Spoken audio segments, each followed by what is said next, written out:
What's up, guys? So I've seen a couple videos about the 2022 Trail Boss, about whether or not a 35-inch tire will fit on it stock. The Trail Boss comes with a standard 2-inch lift from the factory. It's still got the forward rake though.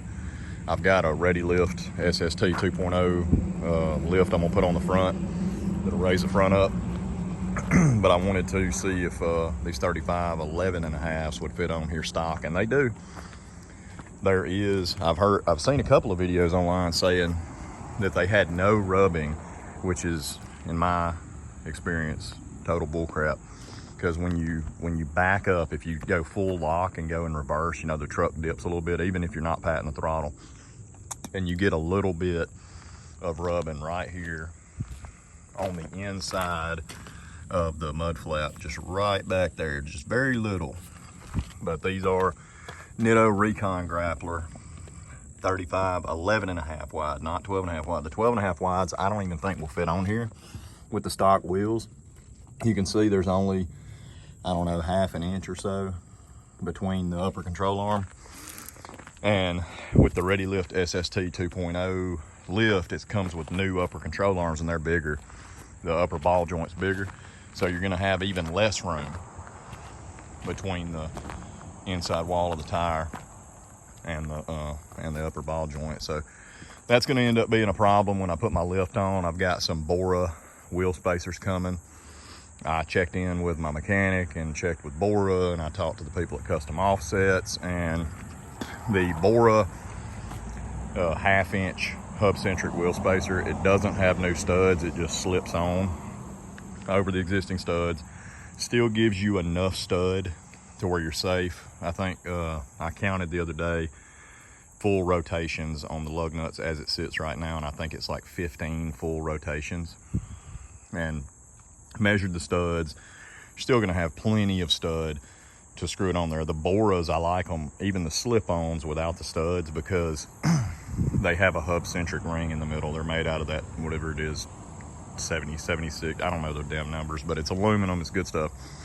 The inner part has a recess that sits over your existing hub, and then you've got the hub-centric ring that sits out, that sits inside your wheel, so everything's centered. Because that's the worry with these cheapo, you know, wheel spacers, these little 1/4-inch piece of crap wheel spacers you buy at O'Reilly's or Advanced Auto Parts. Nothing against them, but those wheel spacers suck. They don't have a hub-centric ring. So your wheel, the inside of your wheel, will no longer be sitting on your hub. You have a ring inside of there on your hub that sits inside your wheel, that your weight of your wheel is sitting on that, and of course also the studs, but that center ring that protrudes out from your hub is holding your weight. Well, when you put a spacer on there, if it's just as wide or wider than that hub ring, then now all of your weight is sitting on your studs. That is no bueno. That is a terrible freaking idea. That's what I was worried about, but after talking to the dudes at Custom Offsets, they said a 1/2-inch spacer is totally fine. I did some research on that. It'll be fine. It's got a hub-centric ring that sits out. Still gonna have plenty of studs. So when I put my Ready Lift on here, which I'll do as soon as the wheel spacers come in, which they said is gonna be like 3 weeks, because I think every set that's ordered is custom built for whatever truck, whatever lug pattern, whatever thickness. So they said maybe they'll come quicker than that, but I'm probably looking at 3 weeks. So until then, I'm riding it like it is, but it looks good. The stock tires that come on here, the Trail Bosses come with 2 different types of tires. You got one that's more of a mud tire, and then this hunk of crap right here that's a Trail Runner AT. And that's pretty damn close to the amount of tread that came on it when I bought the truck new. The truck had 9 miles on there, and these tires had almost no tread. I've got 20,000 miles on them now, but they look tiny. They just didn't look good. It looks a heck of a lot better now with these Recon Grapplers. It's a Nitto Recon Grappler AT 35 1150 20. Of course the backs fit with no problem. Just the front, when you full lock in reverse, gets a little rub. But anyway, that's my plan.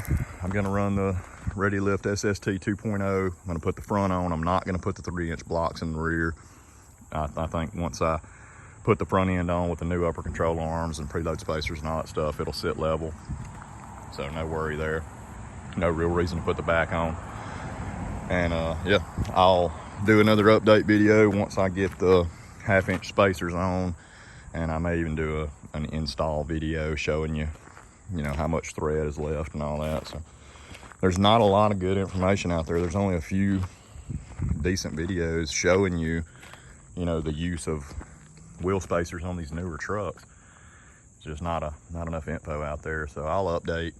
But 2022 Silverado Trail Boss 35 1150 20s. They're the Nitto Recon Grappler AT. They do fit. They do not rub going forward. They don't rub hitting bumps. Just when you go full lock and, you know, put it in reverse, you get just the most mild amount. It's not even enough to damage the mud flap that I've seen. But yeah, I'll update you as soon as I get the lift and spacers on, and go from there, I guess. See ya.